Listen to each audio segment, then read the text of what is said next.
Hello, everybody. Happy Boxing Day. I hope you had an amazing time with the loved ones and stuff, because that's what it's all about, right? You know, clearly Christmas is wow, the lighting looks good. It's really showing off the fitness level here. But yeah, it was a great, I hope you had a great time. That's it, period, with the family. It's about giving. And that's what I'm trying to do here on my channel. I've kicked off this little series here about mini stand mounts, what I consider under 12 inches, and maximum 7 wide. That's kind of a mini for me. I have another series coming with larger ones that I've owned, right? So I'm very particular as to the ones that I'm going to share with you. They need to be special. I need to have a real deep memory about them on how they performed. And sometimes I don't even have a reason why I sell stuff. It's just not the right application, but I get compulsive and I see them and it's like, oh man, I got to hear those, right? Or I got to own them. But we're going to get into ATC. Now, it's another brand, right? That's proprietary, hand-built in the UK. But it's not one of those big brands like the Dine Audios or the B&Ws or they're a real kick-ass company, ATC. All their drivers are made in-house. Their cabinets are made in-house. It's a real small outfit. And, again, I wanted to try the minis, so I had to get the latest SEM 7s, right? Now, what you got to realize about these speakers is the finish on the cabinetry is of a raw nature, meaning there's not even any protective coating of any kind, right? So what ended up happening, they ship with the grills off for good reason, because what's going to happen is the grills are the best I've ever seen. They're metal. They're just incredible, and they magnetize to the speaker.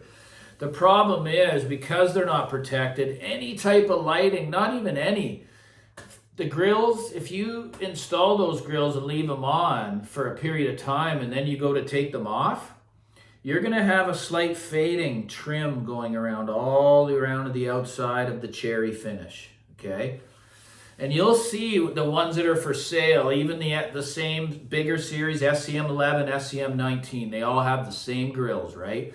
And for me, that's a little bit of that's a niggle. I don't like that. They should have dealt with something like that, because aesthetics matter. And that really bothered me. And to tell you the truth, that's why I let them go.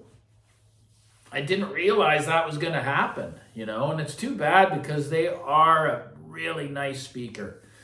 Again, like my other two that the Kayak and the Proax are both sealed designs. I made a mistake. I said non-sealed, but they're both sealed, meaning no port. The Dali does have a port, but it fires down on the angle, the Minute SE, so it gives you the range so that you can get them closer to the wall if needed, which a lot of people need in this day and age. They just don't have the space. So this one's another sealed design, beautifully built cabinet, other than the finish that should have been on there to protect that from happening. But it's a very, very good speaker. It was a little bit too forward for my liking, meaning that it could get shouty at times with the electronics that I had, which I cannot quite recall exactly what was powering them at the time. But I don't mean super bright or anything like that. It's just they didn't remain composed, right? But to tell you the truth, they can work in a much larger space than, say, the Proax. They create a more bass control than the Proac or the little Kayaks in a bigger space. So they were somewhat similar to the Minute SE in scale. Like, they play quite big for the size of the speaker. And again, go with a bigger speaker though, right? If you're really wanting to get that bass and the bass extension and stuff, again, they're meant for small rooms, guys. That's what this series is about, because there's a lot of people are very fond of owning mini stand mounts due to the imaging that they can produce, right? So, I'm a big fan of ATC. I'd like to hear the 11s, because I know they would pressurize the room here. They're the next size up. They're kind of boxy though. I don't like a stand mount to be really wide looking in the aesthetic. I like, 8-inch wide, 15 max tall. Otherwise, I hate the boxy look. And that's one reason why I haven't tried the 3As, right? I just freaking hate the look. Like it's a square box. So as I say, guys, for me, aesthetics really, really matter. I say the SCM7 is a great speaker. I'm sure you could dial in the electronics around it.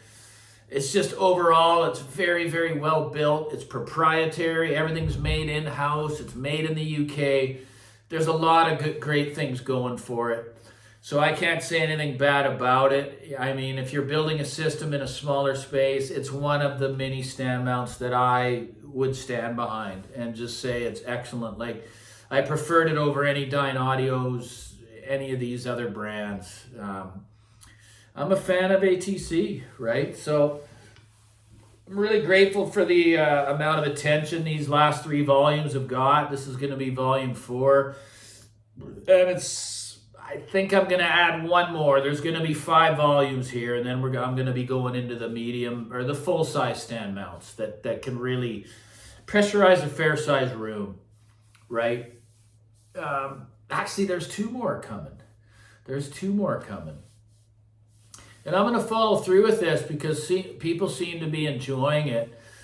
And these are just things that I recommend. They're not something that's come in for review, because if it was, I'd have to be honest about it, right? Now, I would, if they were poor, I would say that. So these are speakers that I really have nothing that bad, if anything, to say bad about. They're speakers that I would recommend 100% for the right space. So one of these that's coming up is just going to shock people. They're the smallest speakers I have ever seen. And not many, I know for a fact, have even heard of these speakers. And I got to say, I regret letting them go. I guess I can hint a little bit. There's 2 3-inch drivers on the bottom of the speaker, and there's spikes below it. And then there's 1 3-inch on the top. So there's 3 3-inch drivers. These things were amazing, but I'm not going to get into that right now. All those things I talk about are really important to me. The build quality, are the drivers made in-house? It's not mandatory that they're made in-house, but it sure feels better. Pride of ownership really kicks in there when you know you have a proprietary product that focuses on building one thing and building them really, really well. And they do it all in-house without sourcing pretty much anything at all for their product, right? So yeah, that's going to be my take on that speaker. It's a sealed design, so just so you know that, it gives you, more options to place. So Happy New Year, guys. Take care.